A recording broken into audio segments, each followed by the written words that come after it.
Good morning, and welcome back to the One Celtic Fans View this morning. Yes, we are on 18,746 subscribers as it stands this morning. We are trying to get to 18,888, just for shits and giggles, really. And then we're heading off to the next target is 20,000 subscribers that we want to hit before December, the end of December. So once we hit 1888, we're not going to really talk about it until the next big target is the 20,000 subscribers. Thank you to everyone who has subscribed to the channel. If you haven't subscribed to the channel, please do it. It's completely free. I don't get paid for subscribers. I don't get paid at all, really. I do this for fun. I jest. Anyway, there's some sad Celtic news last night, and it's not often that you say there's some sad Celtic news, but one of the players that did leave Celtic at the last transfer window, yes, we can now call it the last transfer window, amassed quite a haul of trophies over the years. He won 6 championships. He won 4 Scottish Cups, and he won 3 League Cups with Celtic. And he took to Instagram, as they always do, to pen his farewell message. It's hard to say goodbye. I feel very fortunate to have been able to play for Celtic. I've lived my dream. Playing just 1 minute would have been enough. Thank you to everyone at the club for helping me grow as a player and a person throughout the years. Thank you to everyone.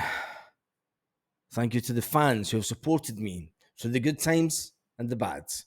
Looking forward to a new chapter and getting back to being a Celtic fan again. Hail, hail, Mikey Johnston.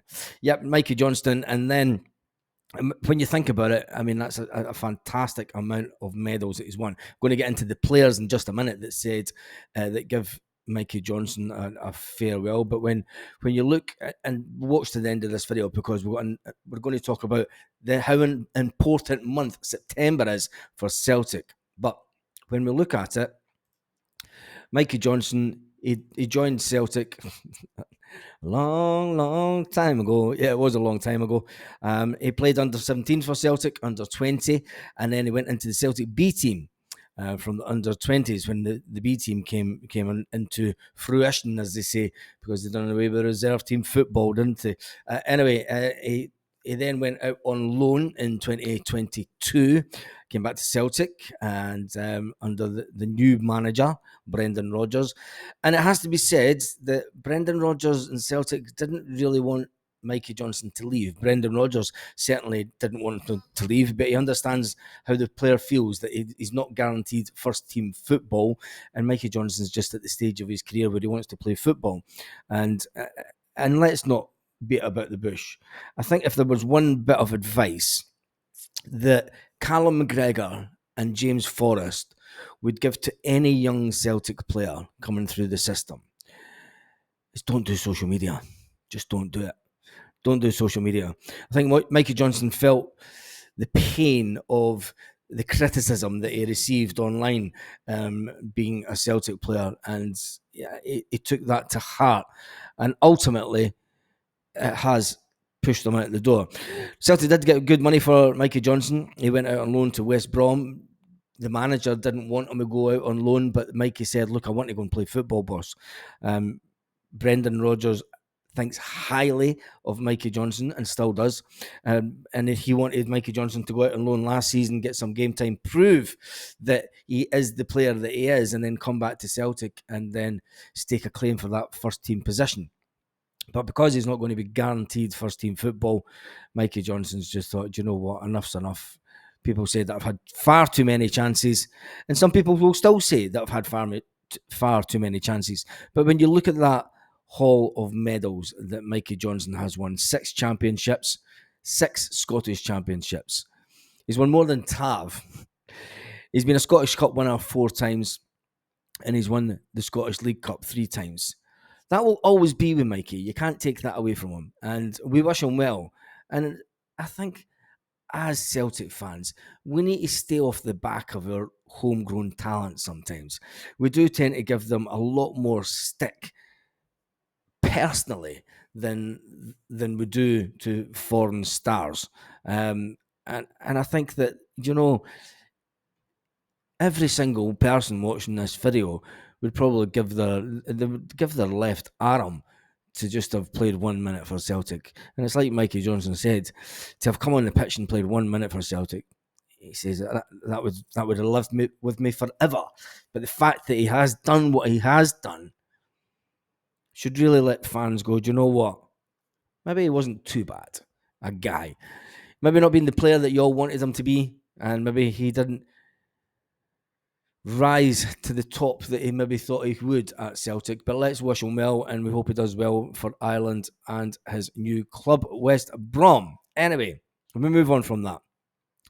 Celtic have got an important month coming up. September, if you notice the little changes that Brendan Rodgers has been talking about since pre-season and the beginning of this season, they now talk about things in blocks of games. Now, Brendan Rodgers said that they successfully navigated the first block of games up until the international break. It's just a waste of time, isn't it? Scotland's going to get hammered by Poland. Stevie Clark's still in there. What's the point? What's the point? I've got mates that are going to the game, and it's like they're only going for a bevy. No, they're going to Portugal. They're going to Portugal. That's even worse. Go to Portugal to watch Scotland get hammered. Suffer a bit of the drinking, eh? Anyway, we digress. Celtic are talking about things in blocks of games, and the way that they do that, and the reason that they do that is all about the mindset, and it's helping getting into the mindset of players.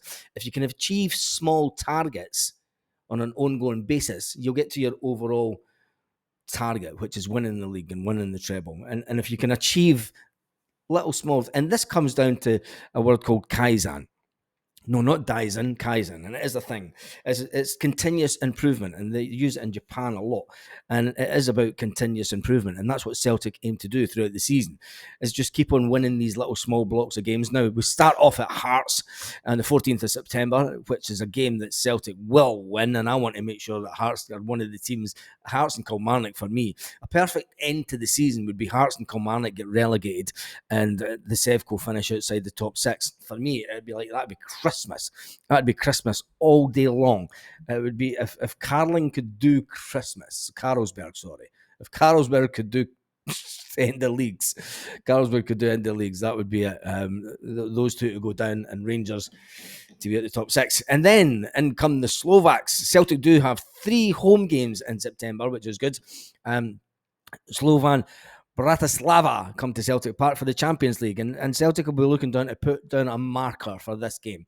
They'll be looking to put down a marker and say, we need to win this game to show that we're not just here for the money. If we've got any aspirations for getting through to the next round of games to get to where we want to be as a club, we need to put down a marker and win this first game. And then we have this cup. Yes, it's back to the League Cup. And we play Falkirk. And that on its own is a fantastic game for Falkirk. It is another game where Celtic need to win.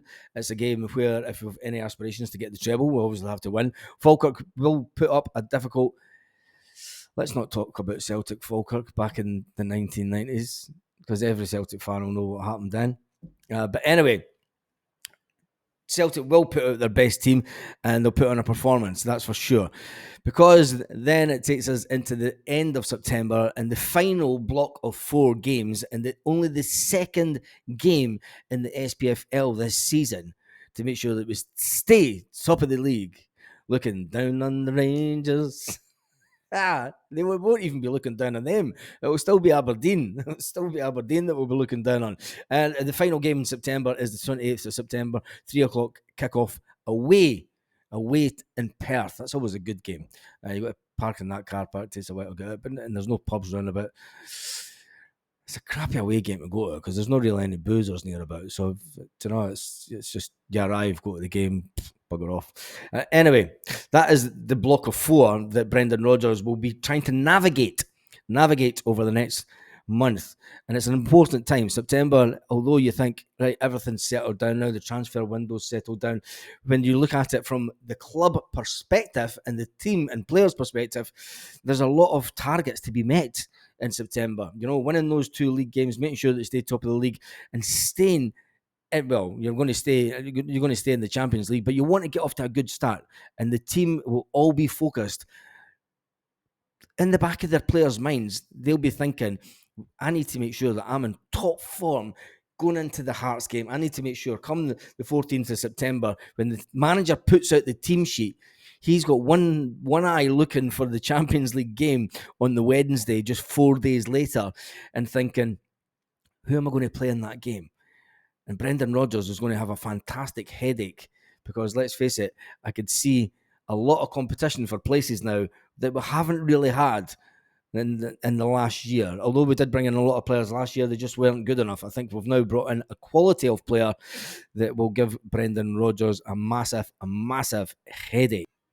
Now let's finish up by looking at Mikey Johnston's Instagram and just see what some of the players said to Mikey Johnston. First up was Adam Montgomery. He said, what a guy, what a player. And Adam Montgomery must be thinking, God, if I could just do even half of what Mikey Johnston's done, I'll have had a good Celtic career. Bosun Lawwell, a player that we all thought was going to do well at Celtic, but remember, we sold him. We sold him in the last transfer window. Said, wow, a little tear in his eye. Stephen Wells said, delighted for you, mate. Good luck with a little love heart. Joe Hart official. Joe Hart says, go smash it, Mikey, with a green heart and a little 4-leaf clover. And then Celtic FC replied, best of luck, Mikey, with a little sad face emoji. And that on its own could almost bring a tear to a glass eye. And then next up, it was one of the fans. Best of luck, wee man. Don't know if I'm still recovering for the weekend, but that song of choice nearly brought a tear to my eye. And good luck, young man. Stay healthy. I'm sure you'll run right down there. Dane Murray said, all the best, mate. And Christopher Julian, remember him? He said, crack on fire. And then there was a few other people commented. It's always sad when a real Celtic player leaves. It's sad when one of us leaves. Is it any sadder than when Matt O'Reilly leaves? Nah, not really. We've got 30 million from Matt O'Reilly, so good luck and goodbye to him. Anyway, on that note, no hun bashing today, I'm afraid. We've got far too much to do this morning, so make sure that you do have a fantastic day wherever you are all around the world. And just remember, just be glad that you're not one of them. Roll up to the party, roll up to the party, roll up to the